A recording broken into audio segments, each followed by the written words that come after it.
ಇನ್ನು ಇದೆಲ್ಲ ಆದಮೇಲೆ ಇಂಡಿಯಾ ನಾಯಕರು ರಾಷ್ಟ್ರಪತಿಯವರನ್ನ ಭೇಟಿ ಮಾಡುವಂಥದ್ದು ಅಂದರೆ ಅದೊಂದು ಪ್ರಕ್ರಿಯೆ. ಅದು ಇವತ್ತು ರಾಷ್ಟ್ರಪತಿಗಳ ಭೇಟಿ ಮಾಡ್ತಾರೆ ಇಂಡಿಯಾ ನಾಯಕರು.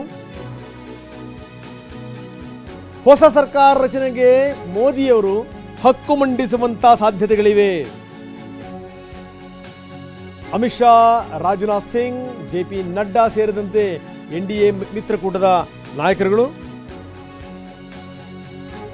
ಎನ್ಡಿಎ ಮಿತ್ರಕೂಟದ ನಾಯಕರು ಒಪ್ಪಿದ್ರೆ ಇವತ್ತನೇ ಭೇಟಿ. ಎನ್ಡಿಎ ನಾಯಕರು ರಾಷ್ಟ್ರಪತಿಗಳನ್ನ ಭೇಟಿ ಮಾಡ್ತಾರೆ. ಈಗೇನು ಮೀಟಿಂಗ್ ನಡೀತಾ ಇದೆ, ಮೀಟಿಂಗ್ ಎಲ್ಲ ಆದಮೇಲೆ ಈಗೇನಾದರೂ ಒಪ್ಪಿದ್ರೆ ಇವತ್ತನೇ ಭೇಟಿ ಮಾಡುವಂಥ ಸಾಧ್ಯತೆ ಇದೆ. ಅಂದರೆ ಹೊಸ ಸರ್ಕಾರದ ವಿಚಾರಕ್ಕೆ ಸಂಬಂಧಪಟ್ಟಂಗೆ, ಹಕ್ಕು ಮಂಡಿಸುವಂಥ ವಿಚಾರಕ್ಕೆ ಸಂಬಂಧಪಟ್ಟಂಗೆ ಹೋಗಿ ಭೇಟಿ ಮಾಡ್ತಾರೆ. ಮೋದಿಯವರಿಗೆ ಅಮಿತ್ ಶಾ ಮತ್ತು ರಾಜನಾಥ್ ಸಿಂಗ್ ಸಾಥ್ ಕೊಡ್ತಾರೆ. ಇನ್ನು ಪ್ರಕ್ರಿಯೆಗಳಿಗೆ ಶುರು ಆಗಬೇಕಲ್ಲ, ಯಾವುದೂ ಕೂಡ ತಡವಾಗಂಗಿಲ್ಲ. ಈಗಲೇ ನೋಡಿ, ನಿನ್ನೆ ಅಂತ ದೇವರೇ ಅಂತ ಬಂದಿದೆ, ಆದರೆ ಇವತ್ತು ಒಂದಷ್ಟು ಚಟುವಟಿಕೆಗಳು ಚುರುಕುಗೊಂಡಿವೆ. ಯಾರ ಜೊತೆಗಿರ್ತಾರೆ, ಯಾರು ಕೈ ಕೊಡ್ತಾರೆ, ಇಂಥದ್ರ ಬಗ್ಗೆ ಸಾಕಷ್ಟು ಚರ್ಚೆಗಳಾಗ್ತಾ ಇವೆ. ಅಂಥದ್ರಲ್ಲಿ ಯಾವುದನ್ನೂ ಕೂಡ ತಡ ಮಾಡೋಂಗಿಲ್ಲ. ಈಗಾಗಲೇ BJP ಜೂನ್ 7ನೇ ತಾರೀಕು, ನಾಳೆ ಬಿಟ್ಟು ನಾಡಿದ್ದು BJP ಸಂಸದರ ಸಭೆಯನ್ನು ಕರೆದಿದೆ. ನೂತನ ಸಂಸದರು ಸಭೆಗೆ ಬರಬೇಕು ಅಂತ ಹೇಳಿದೆ. ನಡ್ಡಾ ನೇತೃತ್ವದಲ್ಲಿ ಸಭೆ ನಡೆಯುತ್ತೆ. ಹೀಗೆ ಅದಾದಮೇಲೆ 8ನೇ ತಾರೀಕು ಪ್ರಧಾನಿ ಮೋದಿಯವರು ಪ್ರಮಾಣವಚನ ಸ್ವೀಕರಿಸ್ತಾರೆ ಅಂತ ಈಗಾಗಲೇ ಅದಕ್ಕೂ ಕೂಡ ಎಲ್ಲ ಸಿದ್ಧತೆಗಳು ಆಗ್ತಾ ಇದೆ. NDA ಮಿತ್ರಕೂಟದ ನಾಯಕರು ಒಪ್ಕೊಂಡ್ರು ಅಂದರೆ ಇವತ್ತೇ ರಾಷ್ಟ್ರಪತಿಗಳನ್ನು NDA ನಾಯಕರು ಭೇಟಿ ಮಾಡ್ತಾರೆ. ಮೋದಿಯವರ ಜೊತೆಗೆ ಅಮಿತ್ ಶಾ, ರಾಜನಾಥ್ ಸಿಂಗ್, JP ನಡ್ಡಾ ಸೇರಿದಂತೆ ಹಿರಿಯ ನಾಯಕರು ಹೋಗ್ತಾರೆ.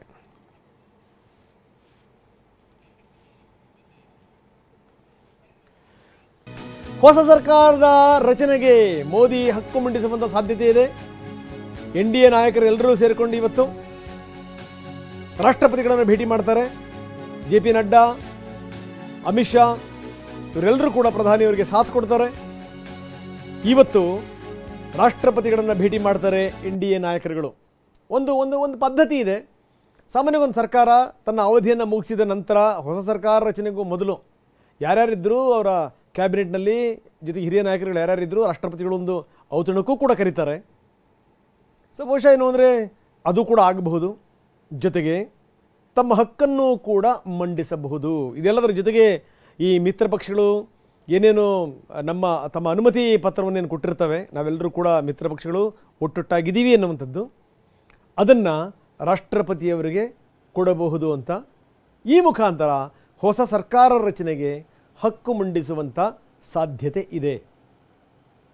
ಒಟ್ಟು ಇವತ್ತು ನಾಳೆ ಮೇಲಿಂದ ಮೇಲೆ ಬಹಳಷ್ಟು ಡೆವಲಪ್ಮೆಂಟ್ಗಳಾಗ್ತವೆ. ಯಾಕಂದರೆ ಅವಧಿ ಜಾಸ್ತಿ ಇಲ್ಲ. ಸೊ ನಾಡಿದ್ದು MP ಗಳ ಮೀಟಿಂಗನ್ನು ಕರೆದಿದ್ದಾರೆ ನಡ್ಡಾ ಅವರು. BJP MP ಗಳೆಲ್ಲರೂ ಕೂಡ ಅಲ್ಲಿ ಸೇರಿಕೊಳ್ತಾ ಇದ್ದಾರೆ. ಆಚೆ ನಾಡಿದ್ದು ಪ್ರಧಾನಿ ಮೋದಿ ಪ್ರಮಾಣವಚನ ಸ್ವೀಕಾರ ಮಾಡಬಹುದು ಅನ್ನುವಂಥ ನಿರೀಕ್ಷೆ ಇದೆ 8ನೇ ತಾರೀಕು ಸಂಜೆ. ಇದಕ್ಕೂ ಕೂಡ ಸಿದ್ಧತೆಗಳಾಗ್ತಾ ಇವೆ ಅಂತ. ಇದೆಲ್ಲದರ ಜೊತೆಗೆ ಇಂಡಿಯಾ ನಾಯಕರು ಕೂಡ ಒಳಗಿಂದೊಳಗೆ ಸದ್ದಿಲ್ಲದ ನಿನ್ನೆ ಏನೇನು ಪ್ರಯತ್ನ ಮಾಡ್ತಾ ಇದ್ದಾರೋ ಏನೋ ಗೊತ್ತಿಲ್ಲ. ಯಾಕಂದರೆ ಅವರ ಸ್ಥಿತಿಗತಿಗಳನ್ನು ನೋಡಿದಂಥ ಸಂದರ್ಭದಲ್ಲಿ ಬೇರೆಯವ್ರನ್ನ ಸೆಳೆಕೊಂಡರೂ ಕೂಡ ಅವರಿಗೆ ಬೇಕಾದಂಥ ಸಂಖ್ಯಾಬಲ ಇದೆಯಲ್ಲ, ಸಂಖ್ಯಾಬಲದ ಕೊರತೆ ಕಾಣುತ್ತೆ. ಜೊತೆಗೆ ಈ ಪಕ್ಷೇತರರು 17 ಜನ ಇದ್ದಾರೆ. 17 ಜನರಲ್ಲಿ ಸರಿಸುಮಾರು ಒಂದು 6-7 ಜನ ಈ BJPಗೆ ವಿರುದ್ಧವಾದಂಥ ಮನಸ್ಥಿತಿಯಲ್ಲಿ ಇರುವಂಥವ್ರು. ಅವ್ರನ್ನೂ ಕೂಡ ಸೆಳೆಕೊಂಡ್ರೆ ಏನಾದರೂ ಸರಿಯಾಗಬಹುದಾ ಅಂತ. ಹೀಗೆ ಈ ಕಪ್ಪೆಗಳನ್ನೆಲ್ಲ ಹಿಡಿದು ಈ ತಕಡಿಗೆ ಹಾಕೋದು ಅಂತಾರಲ್ಲ, ಆ ರೀತಿ ಮಾಡಿ ನಾಳೆ ಎಡವಟ್ಟಾದರೆ ಗತಿ ಏನು ಅನ್ನುವಂಥದ್ದು ಅವರಲ್ಲೂ ಕೂಡ ಇರುತ್ತೆ. ಜೊತೆಗೆ ಅತ್ಯಂತ ಸಹಜವಾಗಿಯೇ ಅತ್ಯಂತ ದೊಡ್ಡ ಪಕ್ಷವಾಗಿರುವಂಥ BJPಗೆ ಮೊದಲ ಕರೆ ಹೋಗುವಂಥದ್ದು ಅವರೇ ತಮ್ಮ ಹಕ್ಕನ್ನು ಮಂಡಿಸೋದು, ಅದರಲ್ಲಿ ಯಾವುದೇ ಸಂದೇಹ ಇಲ್ಲ. NDA ನಾಯಕರ ಸಭೆ ಅಂತ್ಯಗೊಂಡಿದೆ. ಮೋದಿ ಅವರ ಮನೆಯಿಂದ ಅಂದರೆ ಪ್ರಧಾನಿ ನಿವಾಸದಿಂದ ಒಬ್ಬೊಬ್ಬರೇ ನಾಯಕರು ಅಲ್ಲಿಂದ ತೆರಳುತ್ತಾ ಇದ್ದಾರೆ. ಆ ದೃಶ್ಯಾವಳಿಗಳನ್ನು ನಾವು ನಿಮಗೆ ತೋರಿಸ್ತಾ ಇದ್ದೀವಿ. ಇವತ್ತೇ ರಾಷ್ಟ್ರಪತಿಯವರನ್ನ ಭೇಟಿ ಮಾಡಿದರೂ ಕೂಡ ಆಶ್ಚರ್ಯ ಇಲ್ಲ. ಇವತ್ತು ಸಂಜೆ 7:30ಕ್ಕೆ 7:30 ಸುಮಾರಿಗೆ ರಾಷ್ಟ್ರಪತಿಗಳನ್ನು ಭೇಟಿ ಮಾಡಬಹುದು. NDA ನಾಯಕರೆಲ್ಲರೂ ಕೂಡ ಹೋಗಿ ರಾಷ್ಟ್ರಪತಿಗಳನ್ನು ಭೇಟಿ ಮಾಡ್ತಾರೆ.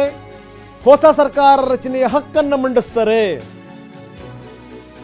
ಇದಕ್ಕೋಸ್ಕರ ಏನಾದರೂ ಸಮಯ ನಿಗದಿಯಾಗಿದೆಯಾ? ಸಂಜೆ 7:30 ಸುಮಾರಿಗೆ ಹೋಗ್ಬೋದು ಅಂತ.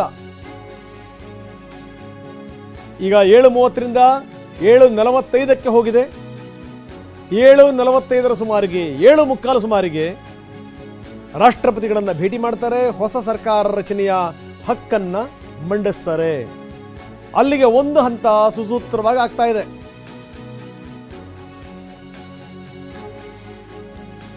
ಎನ್ಡಿಎ ನಾಯಕರು 7:45 ಸುಮಾರಿಗೆ ರಾಷ್ಟ್ರಪತಿಗಳನ್ನು ಭೇಟಿ ಮಾಡಿ ಸರ್ಕಾರ ರಚನೆಯ ತಮ್ಮ ಹಕ್ಕನ್ನು ಮಂಡಿಸ್ತಾರೆ.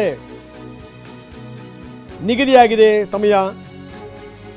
ಇಲ್ಲಿ ತನಕ ಬಂದಿರುವಂಥ ಮೂಲಗಳ ಪ್ರಕಾರ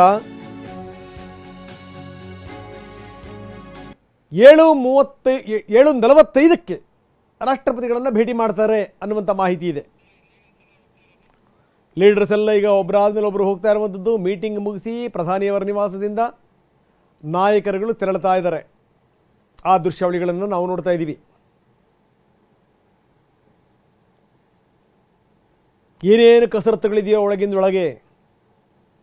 ಯಾಕಂದರೆ ಒಂದು 3-4 ಪಕ್ಷಗಳು ವೆರಿ ಇಂಪಾರ್ಟೆಂಟ್. ಅದಾದಮೇಲೆ ಇನ್ನು ಉಳಿದವೆಲ್ಲವೂ ಕೂಡ ಸಣ್ಣ ಪುಟ್ಟ ಪಕ್ಷಗಳು. ಇವರೆಲ್ಲರನ್ನೂ ಕೂಡ ಸೇರಿಸಿಕೊಂಡು ಆಗುವಂಥ ಎನ್ಡಿಎ ಮೈತ್ರಿಕೂಟದ ನೂತನ ಸರ್ಕಾರ. ಈ ಹಿಂದೆ ವಾಜಪೇಯಿಯವರು 36 ಪಕ್ಷಗಳನ್ನು ಇಟ್ಕೊಂಡು ಅವರು ಸರ್ಕಾರ ರಚನೆ ಮಾಡಿದರು. ಇನ್ನೊಂದು ಕಡೆಗೆ ನಾವು ನೋಡ್ತಾ ಇದ್ದೀವಿ, ಇಂಡಿಯಾ ನಾಯಕರ ಮೀಟಿಂಗ್ ಕೂಡ ಸ್ವಲ್ಪ ಹೊತ್ತಿಗೆ ಶುರುವಾಗುತ್ತೆ. ಅದರ ದೃಶ್ಯಾವಳಿಗಳನ್ನು ನಾವು ನಿಮಗೆ ತೋರಿಸ್ತಾ ಇದ್ದೀವಿ. ಒಂದು ಕಡೆಗೆ ಪ್ರಧಾನಿಯವರ ನಿವಾಸದಿಂದ ಹೊರಗಡೆ ಹೋಗ್ತಿರುವಂಥ ವೆಹಿಕಲ್ಗಳು. ಎನ್ಡಿಎ ಮಿತ್ರ ಪಕ್ಷದ ನಾಯಕರುಗಳ ಮೀಟಿಂಗ್ ಮುಗಿತು. ಅದಾದ ಮೇಲೆ ಈಗ ಇಂಡಿಯಾ ಮೈತ್ರಿಕೂಟದ ಮಿತ್ರ ಪಕ್ಷಗಳ ಮೀಟಿಂಗ್, ಅದಕ್ಕೀಗ ಕ್ಷಣಗಣನೆ ಆರಂಭ ಆಗಿದೆ. ಈಗಾಗಲೇ ಒಬ್ಬರಾದ್ಮೇಲೆ ಒಬ್ಬರು ಬರ್ತಾ ಇದ್ದಾರೆ ಆ ಮೀಟಿಂಗಿಗೆ. ನಾವೀಗ ತೋರಿಸ್ತಿರುವಂಥ ದೃಶ್ಯಾವಳಿಗಳು ಪ್ರಧಾನಮಂತ್ರಿ ನಿವಾಸದಿಂದ ಹೊರಗಡೆ ಹೋಗ್ತಿರುವಂಥ ನಾಯಕರ ವೆಹಿಕಲ್ಗಳು.